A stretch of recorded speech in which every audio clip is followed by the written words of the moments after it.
go forward, which has also been rejected. So it works both ways. So if the senator would be able to acknowledge the addition of what was listed directly related in his statement, then we could give that consideration here. Without that, is there objection to the request as modified? Well, I sort of had it's sort of a ping-pong game Mr. here. President, which request? My request? Yeah. As modified by the senator from Indiana. Well, let me see if I can clarify where reserving the right to object. I understand the senator from Indiana acknowledges that just appropriating money for FEMA does not respond to natural disasters in America. I have offered a continuing resolution which includes all of the disaster agencies. I think what he's asking me to do is to rewrite his original unanimous consent request. I would just like a yes or no when it comes to my request to modify his original request. I'm not certain what he has asked of me for further modification, so I'd ask some clarification either from the senator from Indiana or from the chair.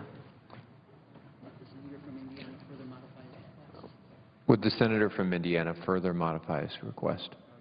Mr. President, I'm not able to modify the request that has been made, as I understand it, from the senator from Illinois, because he goes beyond what he listed just as needed to address natural disasters and threats to Homeland Security. He listed a number of agencies that play into that role. My understanding, and he could clarify this if I'm wrong, my understanding is that he wanted to expand my request that he consent to adding the limited portion of what he did related to our the role of FEMA and our national security issues and Homeland Security issues that we're faced with, but added to that the request for funding of the entire functions of government, and that I cannot consent to. So do you object? Do you? Objection is heard. Therefore, I object to the senators. Would the chair is there objection to the original request? Reserving the right to object. This is why this approach is so awful.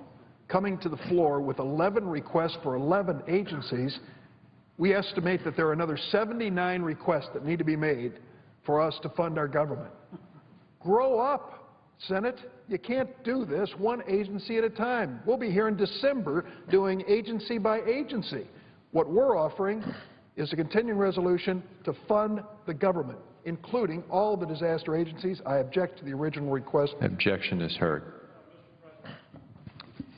Senator from North Dakota. Mr. President, I ask unanimous consent that the Senate proceed to the immediate consideration of calendar number 206, House Resolution 3230, making continuing appropriations during a government shutdown to provide pay and allowances to members of the reserve components of the armed forces. I ask further consent that the measure be read 3 times and passed, and the motion to reconsider be considered, made, and laid upon the table. Is there objection? Mr. President. The senator from Washington. Reserving the right to object, we are again seeing a request to fund a small part of our government. This request refers to our National Guard and Reserve. These are amazing members of our American family who have given and sacrificed with great honor, who I find 2 of 1 are selfless, and not a one of them would say, take care of me, but do not take care of any of the other Americans who are home today or whose businesses have been hurt, who don't have the services they need because of this government shutdown. I would think the National Guard would stand tall and say, let's take care of every American. It's what I have sworn my own life to do, and it's what this federal government should do. So instead of just taking a piecemeal approach again, just asking to take care of our Guard and Reserve, I would say to the senator from North Dakota that it's easy to do this. We can take up a unanimous consent that has been offered a number of times on our side to simply open up the government for all the functions, not what we pick and choose at the moment, or by saying one American is more important than another American, or one function is more important than another function. It would be like picking your children. Mr. President, we don't do that in our families. We shouldn't do it here in the United States Senate. So I would ask unanimous consent that an amendment, which is at the desk, be agreed to, that the joint resolution as amended then be read a third time and passed, and the motions to reconsider be considered made and laid upon the table with no intervening action or debate. This amendment is the text that passed the Senate, and is a clean, continuing resolution for the entire government, and is something that is already over in the House and reportedly has the support of a majority of the members of House of Representatives. Ask unanimous consent. Does the senator from North Dakota so modify his request? Mr. President, reserving the right to object. The good senator is talking about a resolution that's already gone from the Senate to the House. That's already been done. Why do we keep going back to things that we don't have agreement on rather than advancing to things where we can get agreement? We have instances where our National Guard is not getting paid. We have instances where our reserve members are not being paid. We have incidents where a death benefit, where death benefits are not being paid to members of the military who made the ultimate sacrifice. Now, Mr. President, we passed the Pay Our Military Act. It went through the House and it went through the Senate. We passed the Pay Our Military Act. All of our military members and the civilians that support them should be paid. We passed legislation to do that, whether it's active forces, Guard, or Reserve. We've done that. So what we're simply asking for here is a measure that would make sure that that gets done. That's what we're asking for. Let's make sure they all get paid. We've passed the legislation in both houses. Let's start working on the things we can agree on. And that's why I've asked for consent to proceed with the measure. I object to the request to modify it, and again ask that my original measure, H.R. 3230, Pay Our Guard and Reserve Act, be considered. Mr. President. Objection is heard. Is there objection to the original request? Mr. President, because this request doesn't resupply the stocks for our Guard and Reserve, it doesn't buy new tools or spare parts, it doesn't provide the energy and support they need to keep their facilities open, their electric bills can't be paid, their base maintenance can't be paid, they can't get their GI education benefits or mental health programs that they need as they transition home. Because I believe, and I think all of us here believe, that we should open all of those functions, I object. Objection is heard. Senator from Florida. Mr. President, the one thing, despite all this noise that's going on with this fight that we're having, I think the one thing we can all agree on is that the most important thing for our country is to restore, reclaim, and save the American dream. You know, with all this talk of an economic recovery, it would shock people around this country who are struggling to find a job or perhaps have a job, but this job is a dead-end job. It doesn't pay enough. They can't live off what they're making. And there's a lot of reasons why that's happening. But one of the reasons why that's happening is because in the 21st century, the jobs that you need in order to make it to the middle class require a higher level of skill and education than they used to in the past. And this particularly is chronic and is hurting people that are growing up disadvantaged, especially children that are growing up in dangerous neighborhoods with little access to education and broken families. They're struggling to get ahead, and we're seeing the impacts of the societal breakdown every day. We have a program. It's called Head Start, and this program helps children 5 years of age and younger. About 1 million kids a year that benefit from this program. It helps them to get meals. It helps them to get access to medical screenings, physical therapy for children with disabilities, access to quality pre-kindergarten education for these children. This is not a perfect program. I would like to see reforms in this program. I would like to see this program become portable so that children and their families can access the best provider possible. But now is not the time for this debate. Now is the time to do everything we can to protect this program in the short term, because as we speak, there are thousands of children around the country already being impacted on it. In my state of Florida, almost 400 children have already been cut off from these services. And the reason why I think this issue is different than the other ones that have been debated here is because the one thing you can't get back is time. Every day that goes by is one less day education these children get. You can never give them back their time. You can always go back and pay somebody the money you owed them, but you can't give them back time. And so I would like to make a motion that I hope will be accepted. And it's that I ask unanimous consent that the Senate proceed to the immediate consideration of House Joint Resolution 84, which makes continuing appropriations for the Head Start program, which was received from the House. And I ask further consent that the measure be read 3 times and passed, and that the motion to reconsider be considered, made, and be laid upon the table. Is there objection? Mr. President. The senator from Iowa. Mr. President, I ask unanimous consent to be allowed to speak before I object to the unanimous consent request. Is there objection to the request? Without objection. Mr. Speaker, Mr. President, the senator from Florida now wants to fund the Head Start program. That's all well and good. We all recognize how invaluable the Head Start program is. But I must say, Mr. President, listening to this request, the previous request, and the other requests that have come up, reminds me of an analogy. The Republicans, quite frankly, have torn down the wall of government. And now they want to rebuild it brick by brick. But the way they want to rebuild it is by stacking the bricks. So here's a stack of bricks here, and here's another stack of bricks, and here's another stack of bricks. Anyone will tell you, you build a wall like that, and it's very weak. It doesn't hold together. Our government is built of a wall of interconnecting bricks. Look at a brick wall sometimes. See how the bricks are interconnected like that?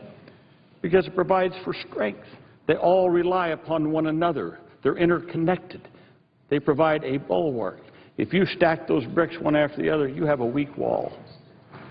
So now what the Republicans are saying, well, we've torn down that wall by shutting down the government. Now we want to build it brick by brick, but we'll just stack. We'll have a little bit of brick here, and then we'll have a brick here, and then we'll have a brick there. Now, here's what I'm getting at with that analogy. The senator from Florida wants to fund the Head Start program. All well and good. But the Head Start program is not a separate brick in that wall. It's interconnected to so many others. For example, a variety of other federal programs are used in the Head Start program.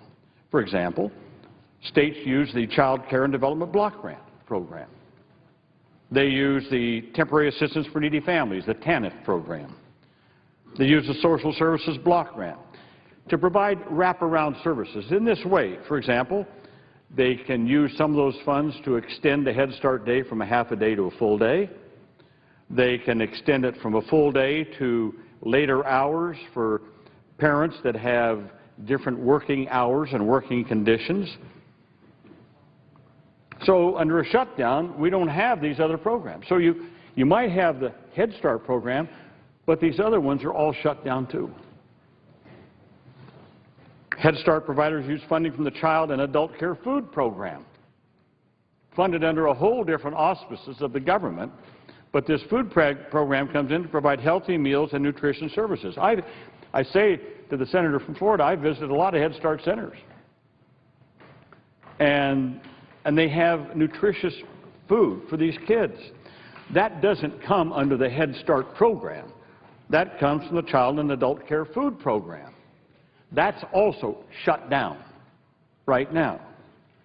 So again, you could fund the Head Start program, but all these other programs interlock and provide the support necessary for a good Head Start program. I might also say that, you know, a Head Start program is a program that's need-based, so that if someone wants to get their child into a Head Start program, sometimes documentation is used and needed. Documentation is needed, like last year's tax returns. What was your income? Well, as long as the IRS is closed right now, out of 94,000 active IRS employees, 87,000 are furloughed. The IRS is not processing those. So my point I make, Mr. President, I make to all and to the senator from Florida, it's not enough just to say, oh, I want to reopen the Head Start program. All of these bricks are interlocked. They're all interlocked. And that's why it's so important to get the government running again. If the senator from Florida wants to cut funding for some of these other programs, there's plenty of opportunity to do that through the legislative process and the appropriations process. But just to say we're going to fund the Head Start program, that's, I say with all due respect, Mr. President, that's a cruel irony to hold out to all of the families that use the Head Start program that somehow, yes, we want to fund Head Start, but all the other things that go to support it and make it workable, we're taking that away. And like a wall built of stacked bricks, it will fall over because it won't have the other supports that it needs. So, Mr. President, I respectfully object to the request from the senator from Florida. The objection is heard.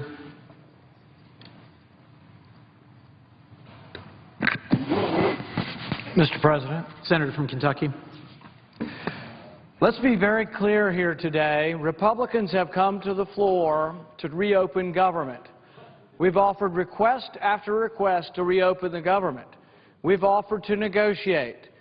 From the other side, we hear, we will not negotiate, we will not compromise, and we will not reopen the government.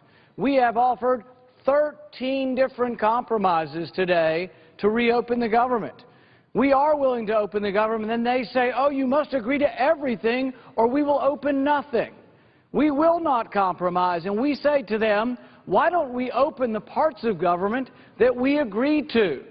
Can we not end this farce of putting security guards in front of the World War II memorial? My goodness, it's an open park. They spent more money closing it than we spend keeping it open. We spend more money guarding the World War II monument than we do protecting our ambassador in Libya.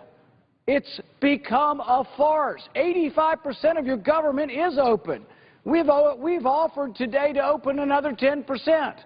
Compromise means coming together and voting on some of the things you agree on.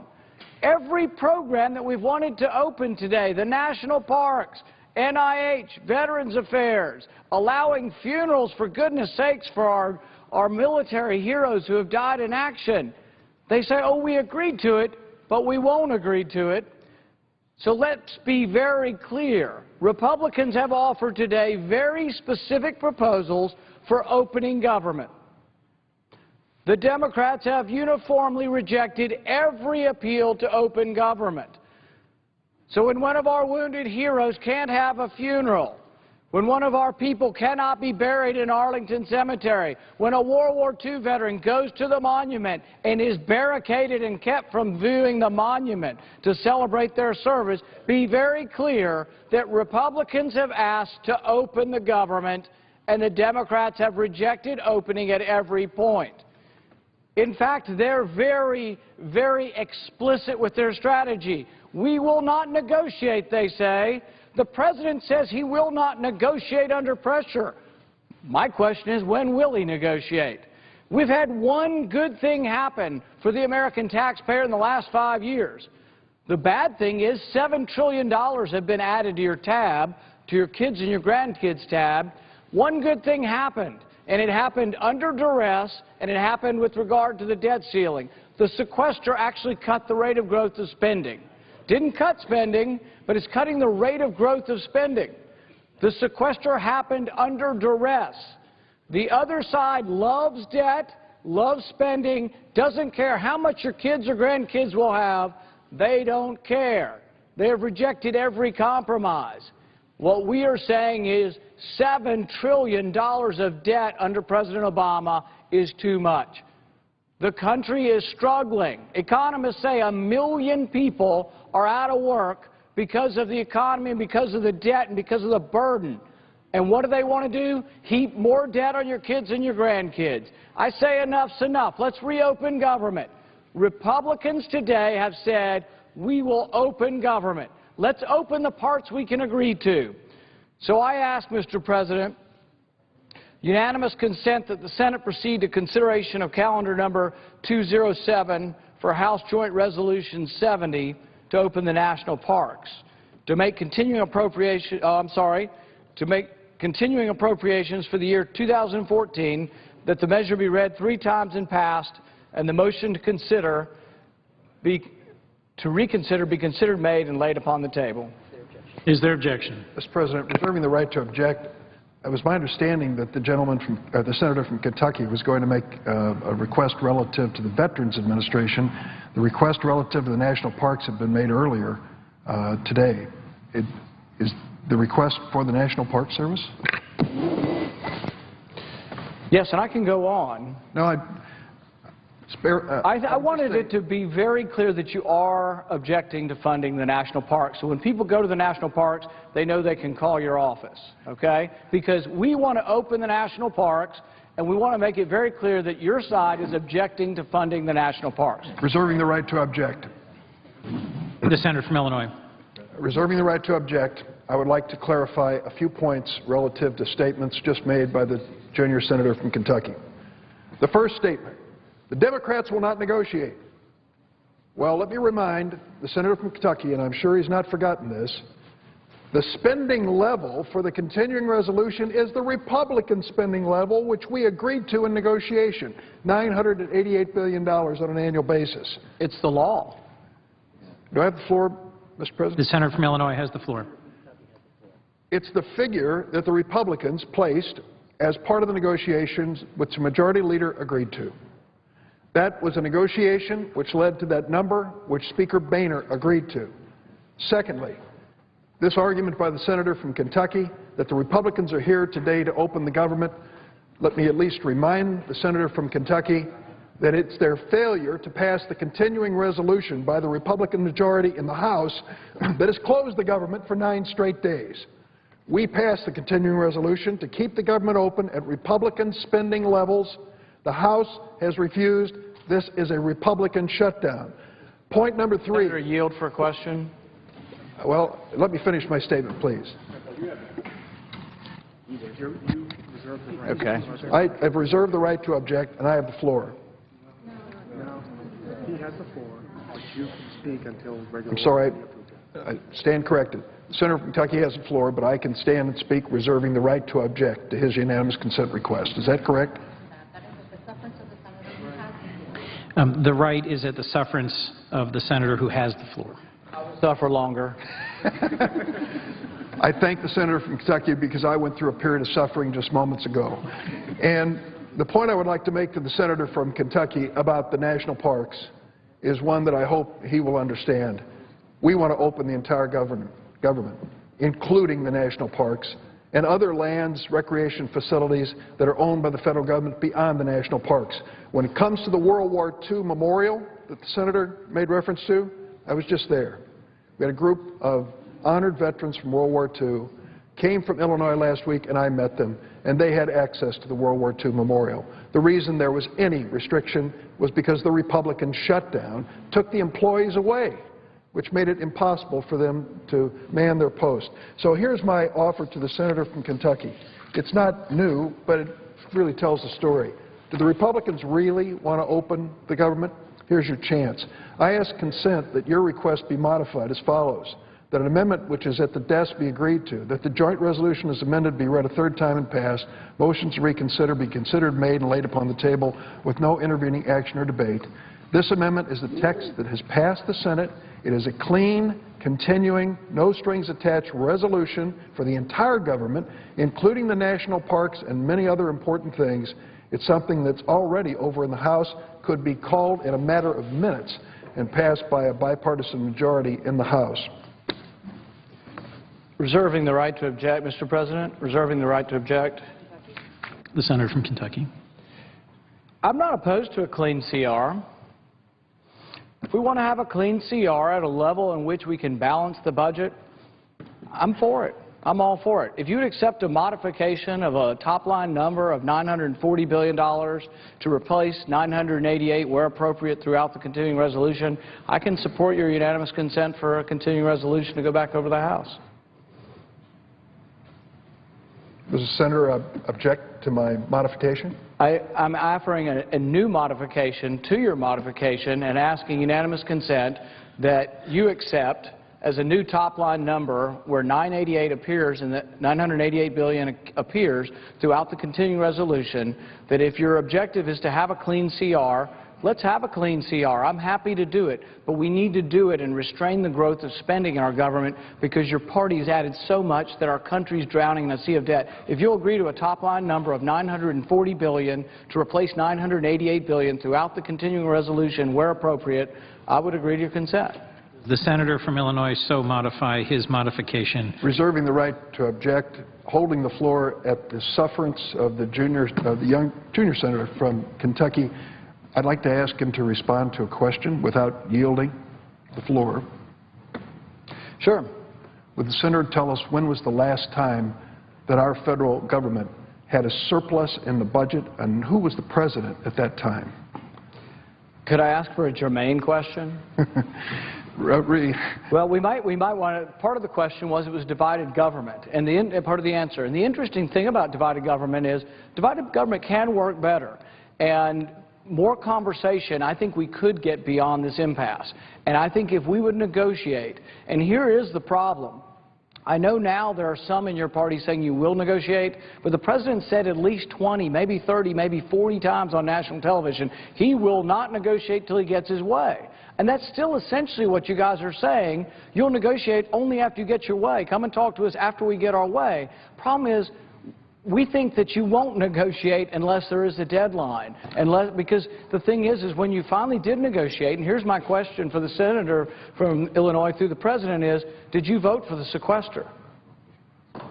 The senator from Kentucky. The sequester wasn't a Republican bill. It was voted on by many members of your party. The numbers are yours. The senator from Kentucky's time has expired. Procedurally, I believe we have I've reserved modified the right to object to the modification to reduce the top-line budget number. This was a number negotiated between Speaker Boehner and the Majority Leader. Speaker Boehner said this was a number that he could pass, and I believe since we took a $70 billion cut in the budget resolution that is already passed in the Senate, I will not agree to further cuts in the program. There is objection to the request? I object. Is there objection to the original request from the senator from Kentucky? This is objection to the original to the modification of my motion. I object.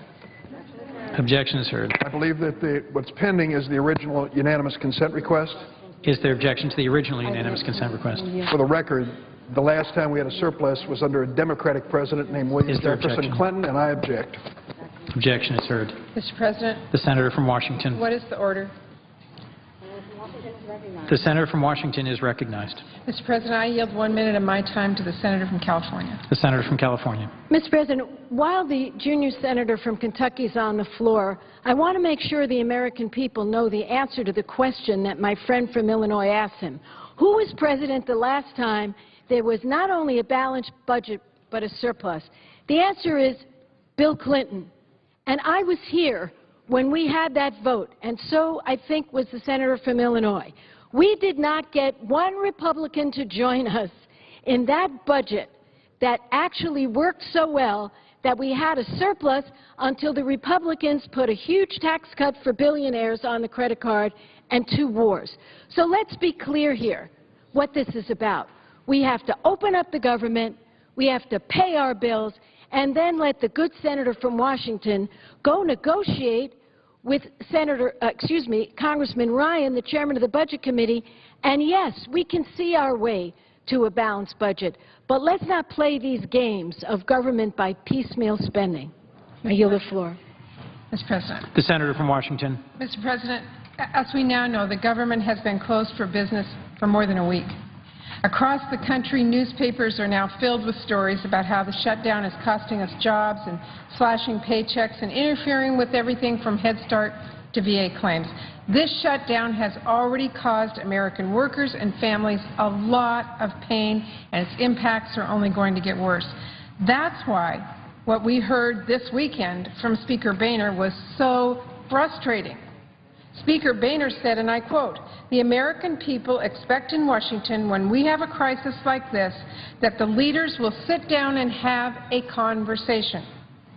Mr. President, listening to Speaker Boehner, you would think a government shutdown fell out of the sky last week and caught everyone by surprise. The truth is, it was completely avoidable. Senate Democrats tried to start negotiations to avoid this shutdown 18 times before October 1st. And each time, an extreme minority of Republicans stood up and said no. Speaker Boehner himself even spoke out in favor of delaying negotiations. Mr. President, this shutdown didn't just happen by accident. We didn't have to have this crisis. This shutdown happened because Tea Party Republicans and the Republicans who would not stand up to them chose brinksmanship over negotiations for 6 straight months. And now that we've reached this point, Republicans say they are ready to have a conversation, but only if we allow the government shutdown to continue. Mr. President, Democrats are more than happy to talk about the budget, but Republican insistence on keeping the government closed during these negotiations makes no sense at all. And it suggests that they are really not thinking about how this shutdown is impacting our families and our businesses who can't afford talk at the expense of action. So I'd like to talk about some of those impacts today.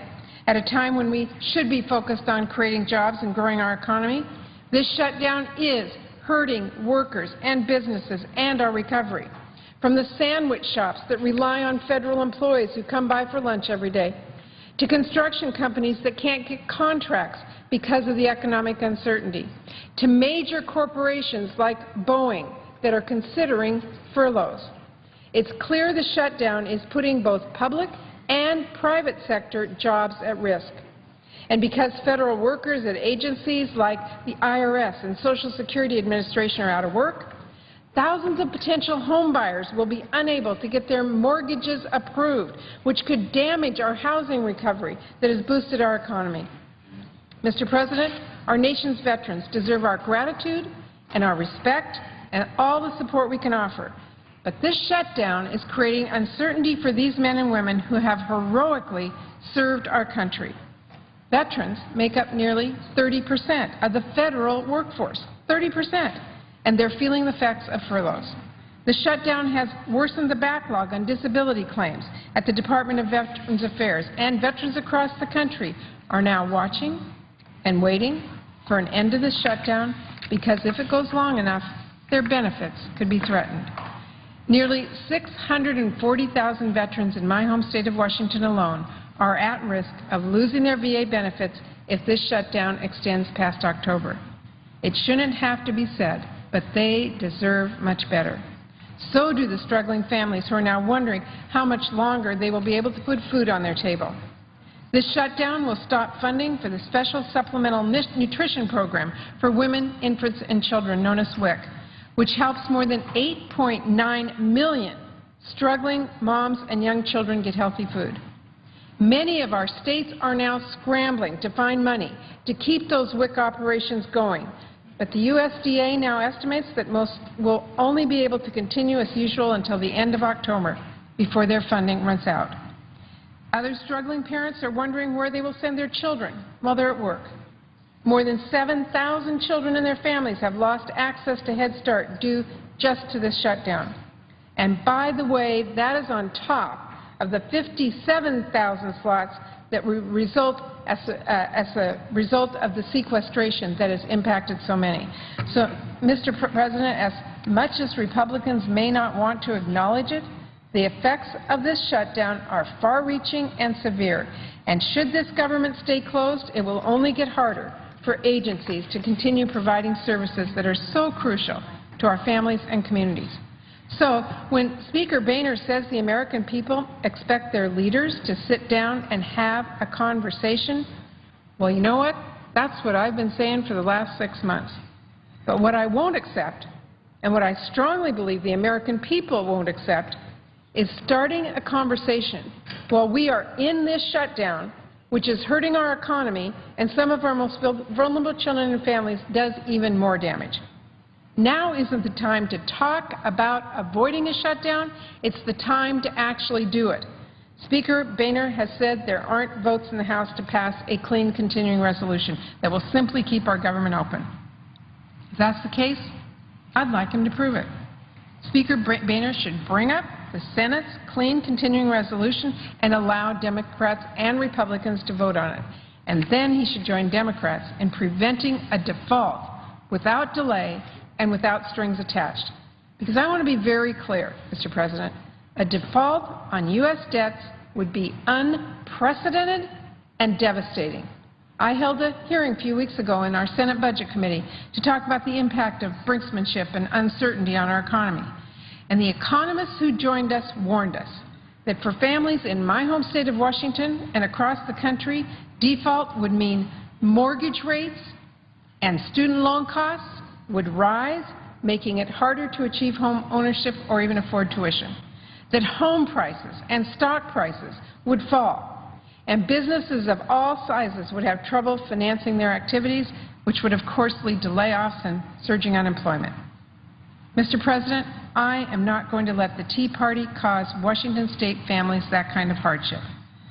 But after we've reopened the government, prevented this default, and make sure our families and communities are no longer paying the price for Tea Party brinksmanship, I'd be more than happy to begin the negotiations that Democrats have been out here requesting to have for months.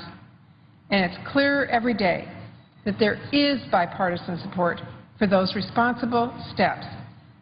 Democrats and Republicans may not agree on much, but I think a lot of us on both sides of this aisle have had enough of Tea Party brinksmanship and seen enough of governing by crisis. We are ready together to resolve our differences in a way that works for the American people and our economy. And I sincerely hope that Speaker Boehner won't let the Tea Party stand in our way. Thank you, Mr. President. I yield the floor.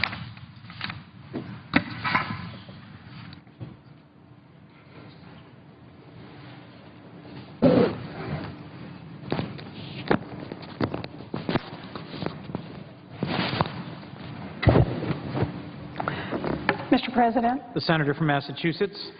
Mr. President, the United States Treasury says that in exactly 8 days it will not have enough money to pay the government's bills. Now, we're not in this position because the Secretary of the Treasury or the President spent more than they were supposed to. The Constitution allows them to spend only what Congress tells them to spend, and that's exactly what they've done. We're not in this position because investors refuse to buy our bonds. Investors are lining up around the block to buy those. We're in this position for one reason and one reason only. Congress told the government to spend more money than we have. Congress told the Treasury to run up our debt to pay for it. But now Congress is threatening to run out on the bill. If that strikes you as bizarre, you are not alone. The United States is the only democracy in the world where the legislature debates whether it should pay the bills it has already incurred. The United States is the only democracy that regularly considers whether or not to run out on its bills, that is, to voluntarily default on its debt. Congress exercises direct control over the amount the federal government spends and the amount the federal government brings in through taxes and fees. Our national debt is simply a function of those two things, the money coming in and the money going out. And so Congress exercises direct control over the amount of debt we have. If Congress is unhappy with the size of the debt, it should change how much it spends or how much it brings in. There is really no other option. The idea that we can somehow renege on our debts without paying a huge price is a fantasy, a dangerous fantasy. Consider what happened in 2011, the last time the government came up to the edge of a voluntary default. Even the possibility that the government would not make good on its debts spooked investors and pushed up interest rates. According to the Bipartisan Policy Center, the interest rate increase from the last time the U.S. even talked about default will cost the government $19 billion over 10 years. That's $19 billion that could have brought back funding for Head Start, for Meals on Wheels, for our military. That's $19 billion that could have eased the interest rates on student loans or been invested in medical research. That's $19 billion that could have been used to pay down the debt. Instead, that's $19 billion that was just flushed down the drain. Does anyone here care about wasteful government? Well, then that's it. The last time the government came to the edge of a voluntary default, consumers and businesses got spooked too. The S&P dropped by more than 17%. $800 billion in retirement assets vanished. Mortgage rates went up nearly 3/4 of a point, costing every new homeowner real money. The net result was less consumer spending, fewer business investments, lower home ownership rates, and slower job growth. Now, that's what happened the last time Congress came to the edge of a voluntary default. What happens if Congress actually defaults? Well, if that happens, there's widespread concern among economists of every political persuasion that we would plunge into another recession. Government debt may seem like an abstract and complicated thing, but in fact, it's pretty simple. The government owes money to two main groups of people. It owes payments on U.S. bonds, which are mostly owned by foreign governments, and it owes money to the American people for things like Social Security payments and Medicare reimbursements for hospitals and physicians. It owes paychecks to the military and retirement checks to veterans. If the Treasury does not have enough money to make all of its payments, then it will likely try to minimize the damage to America's credit rating. And that means making payments on the bonds held by foreign investors, leaving others to absorb the losses. So, who will not get paid? Will it be seniors who rely on Social Security to live? Hospitals that rely on Medicare to operate? Our service members who rely on paychecks to help their families back home? Federal contractors, large and small, who support millions of jobs nationwide? The Treasury makes 80 million payments a month, and many of them will be delayed. As more time passes, unpaid bills will pile up. From there, it just gets worse. The federal government's inability to pay its bills could set off a chain reaction of defaults, sending the financial system into turmoil. Millions of people who rely on federal payments might not have the money they need to keep current on their student loans or their mortgages or their small business loans. That could cause interest rates to spike, leading to a wave of further defaults. All the while, the financial markets would be faced with the very real possibility that the United States would not have enough money to make payments on its bonds. American Treasury bonds are considered safe investments, so safe that they are used as collateral in millions of financial transactions around the world. If the U.S. does not have enough money to pay its bills, parties to these transactions will demand more collateral or different forms of collateral. That has a domino effect throughout the economy. The end result could be the kind of freeze the credit markets that we saw after the failure of Lehman Brothers collapsed in 2008, the freeze that triggered the financial crisis. The idea that we can renege on our debts and not pay a huge price is a dangerous fantasy.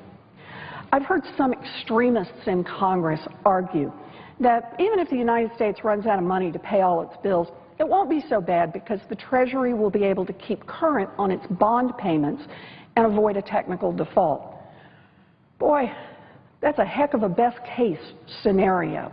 Making bond payments to foreign governments, mostly China and Japan, while holding up Social Security payments, hospital payments, military payments here at home. It's a terrible idea. People count on those payments to live. But it's also a terrible idea that wouldn't work. Just ask top Wall Street executives, including CEO of Goldman Sachs, who've said publicly and unequivocally that prioritizing bond payments would still create insurmountable uncertainty for investors, causing a spike in interest rates that would immediately increase monthly payments on student loans, on mortgages, other personal debt, and would cripple job growth. Like it or not, the threat of default will cause this country a lot of pain. I want to make this absolutely clear. If we run out of money to pay our bills, the world will view this as the first default in the history of the United States. Wall Street and the global financial markets will view this as the first default in the history of the United States. This fight is about financial responsibility. Financially responsible people don't charge thousands of dollars on their credit cards and then tear up the bill when it arrives. Financially responsible nations don't do that either. When we put our name on the line saying that a debt is backed up by the full faith and credit of the United States, we follow through. We protect our good name, we protect our good credit. For many things that we do in Congress, we can make a mistake and then back up and fix it. A default on our national debt is not one of those things. If we default and pay late, the damage could be irreversible. The first time we flirted with default was the first time in history that America's credit rating fell. If we actually default, some economists estimate that we will add $75 billion a year to the debt in additional interest payments. That's $750 billion over the next 10 years. There are a lot of good things to do with that money. Flushing it down the drain is not one of them. If we default on our debt, we could bring a worldwide recession on, a recession that would pummel hard-working, middle-class people, people who lost their homes and jobs and retirement savings, who are barely getting back on their feet. Maybe we could escape a recession. Maybe. But we are playing with the lives of every American. And it is not what the American people sent us here to do. This is no time to act out dangerous fantasies. We must raise the debt ceiling. We must raise it now. A bedrock financial principle of government is to tell the world that the United States always pays its debts in full and on time. That's who we are. Thank you, Mr. President.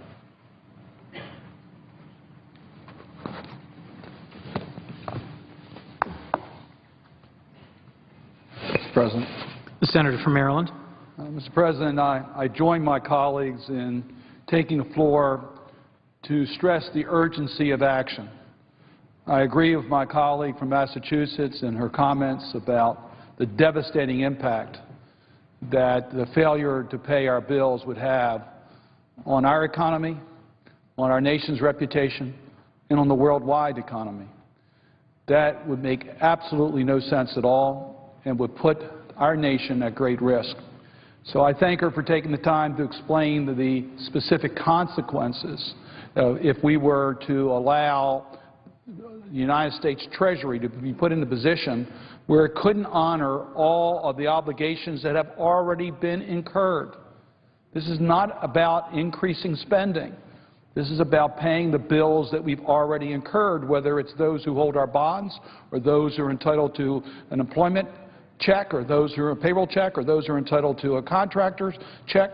We got to honor our debt. That's what our bills. That's what America's great reputation is all about. So I thank her for bringing that up. I tell you, Mr. President, the combination of a government shutdown combined with not paying our bills will have an impact on our economy that will be very hard for us to overcome. We've already been harmed. This government shutdown has already hurt America. It's hurt us internationally. This past week, President Obama was supposed to be at the Asian Economic Summit, and the presiding officer, the senator from Delaware, who serves on the Foreign Relations Committee, knows very well the importance of that particular conference. The headliner for that conference should have been President Obama, pointing out how important the rebalance to Asia is to America's economy and that we're open for business. Instead, America was closed for business. And the headliner at that economic summit was President Xi of China. That's not what this nation needed. We were harmed by that government shutdown and the President's inability to be able to travel to Asia. Make no mistake about it. It hurt America. Our economy has been hurt already by the shutdown. Every day that the government shut down hurts our economy. I could give you a lot of specific examples, but it was reported in this morning's paper that the state of Colorado, that just recently experienced one of the worst floods in its history, causing a devastating impact on its economy. Well, they're now telling us that this shutdown is approaching the economic damage to Colorado that nature did to it last week, a couple weeks ago, by the floods. Major difference, Mr. President. We can't stop what nature does. We try to mitigate it, but we can stop this government shutdown. This is a government problem that we've imposed on the people of Colorado, the people of Maryland, the people of Delaware, people of our entire country. This shutdown has hurt the taxpayers of this country. Here, I hear my conservative friends saying that we want to make sure we don't spend so much money, we want to help the taxpayers. In this short period of time already, the shutdown has cost the taxpayers of this country a reported $2 billion. That's just wasted taxpayer dollars. We have a responsibility to care for the public funds. Well, the way to do that right now is to open government and stop wasting taxpayer dollars. Mr. President, I've taken the time to be on this floor many times to talk about the harm that we're doing to the federal workforce. And yes, we are harming the federal workforce, no question about it. I'm particularly sensitive because this region has more federal workers. Of the 800,000 that have been furloughed, over 300,000 come from this region. 30%, by the way, Mr. President, are veterans. People who served our nation, now being furloughed because of this government shutdown. Maryland's workforce, about 10% are federal workers. So this has had a real impact on the state that I had the honor of representing in the Senate of the United States. But each one of those 800,000 that we all represent are real people. They're not just numbers. These are real people who have been harmed by the closing of the federal government. Let me just give you a couple people who I have heard about who have called me. Kayla is a 15-year-old who I spoke to on the telephone. She told me about how her parents are worried. You see, both of her parents are federal workers. And she, a 15-year-old, sensed the fear in her parents as to whether they're going to be able to pay their bills. We put that family at risk by failing to keep government open. Melissa Ayers is a furloughed federal worker at the Social Security Administration. Her husband was unemployed for 2.5 years as a result of our economic downturn. Now our economy is recovering. But Melissa was the principal wage earner. So she stated, I've always been the primary earner until Monday. Now I think, what do I do to support my family? The government shutdown has hurt Melissa Ayers and her family. I heard from a farmer in the Eastern Shore of Maryland, Cecil County. He's part of the Conservation Stewardship Program. I know Senator from Delaware, the presiding officer, is well aware of that. What this person has done is taken some income away from his farming activities by planting buffer crops. Those buffer crops help with reducing the amount of pollutants that run off into, in this case, is the Chester River, which will flow into the Chesapeake Bay. So he's being a good steward of the environment. And he enrolled in the Conservation Stewardship Program. As part of that, he gets a payment from that fund because he's given up some of the income of his farming activities in order to help us preserve the Chesapeake Bay. Now, during this shutdown, that payment's not being made. Now, he's put himself in a tough position. He did the right thing, and now he's put his family at risk. He told me that he has a young child who's undergoing certain treatment for his eye. He doesn't know whether he has the money so his child can continue in that medical treatment. He needs the check for his participation in this program.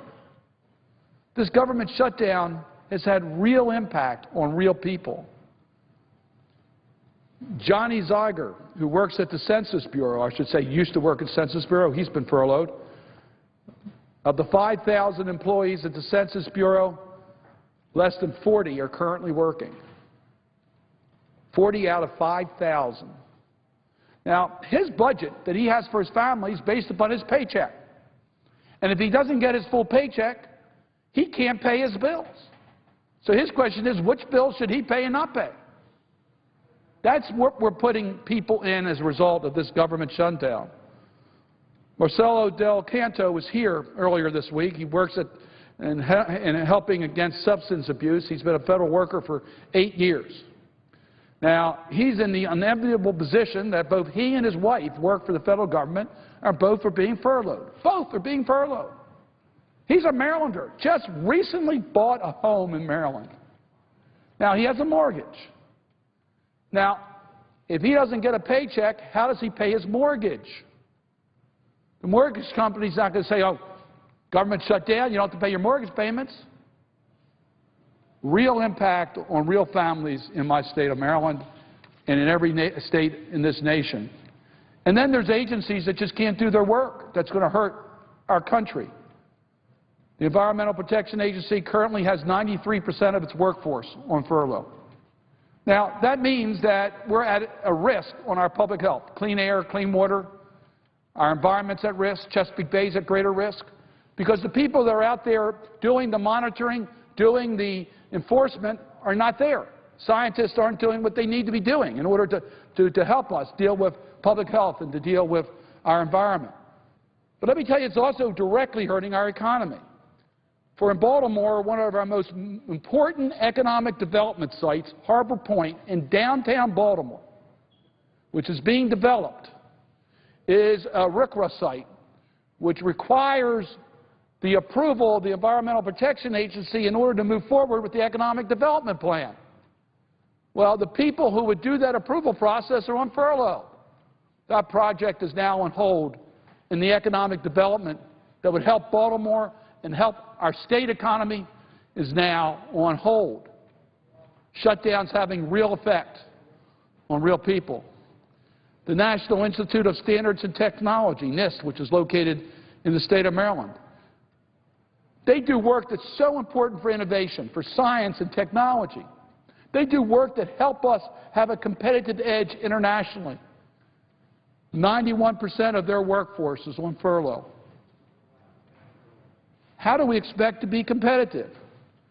Well, this year, the Sammy Awards were recently given out. Sammy Awards are given to federal workers who excel in public service. These are our frontliners. These are the people that are serving their nation, and we want to honor them. Well, I go through many of the people who are being honored at the Sammy Awards this year. One is Daniel Masterkowski. He works at NIST. And I mention him because he's been there for 28 years. The work he does is to figure out how he can keep our first responders who fight fires safe. He does the research as to how you can go into a building in a safer way. Well, he's furloughed. And our first responders are at a little bit greater risk today as a result of this government shutdown. The shutdown's having effect on real people. I read with interest how we celebrated the Nobel Prize in Medicine going to James Rothman and Randy Schachman for the incredible work that they did. Now, I don't know if I could explain what they did, but I tell you, it is incredible. They were able to reach that pinnacle in their career and the accomplishments that they were able to do because during their career, they were supported by the National Institutes of Health. NIH does basic research, which is so important, the building blocks for discovery in America.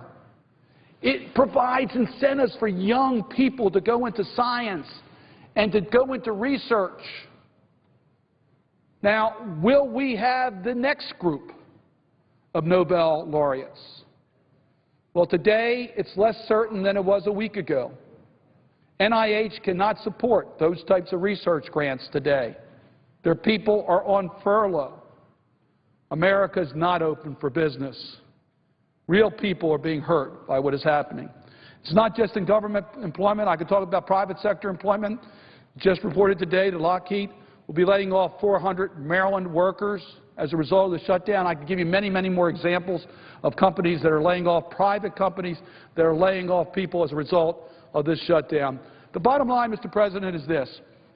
We hear from some of our Republican colleagues in the House that we've got to negotiate, we've got to pick winners and losers, we've got to wait for a crisis to occur in a particular agency before they'll consider a special bill to open up some of that agency. So let me just conclude by the quote I've cited once before on the floor of the Senate from the Baltimore Sun papers. It says, in regards to negotiations and what we should do, the gun isn't raised to Mr. Obama's head or to the Senate's. The Democrats have no particular stake in passing a continuing resolution or in raising the debt ceiling, other than keeping public order and doing what any reasonable person expects Congress to do. No, the gun is raised at the nation as a whole. That's why descriptions like ransom and hostage are not mere hyperboles. They are close as the English language gets to accurately describing the GOP strategy. Mr. President, it's time for Speaker Boehner to put down the gun. It's time for us to open government and to make sure that we pay our bills. And then, yes, we want to negotiate. For 6 months, we've been trying to negotiate a budget. Open government, pay our bills, and then let's negotiate a responsible budget for this nation. With that, Mr. President, I would yield the floor. Senator from Rhode Island.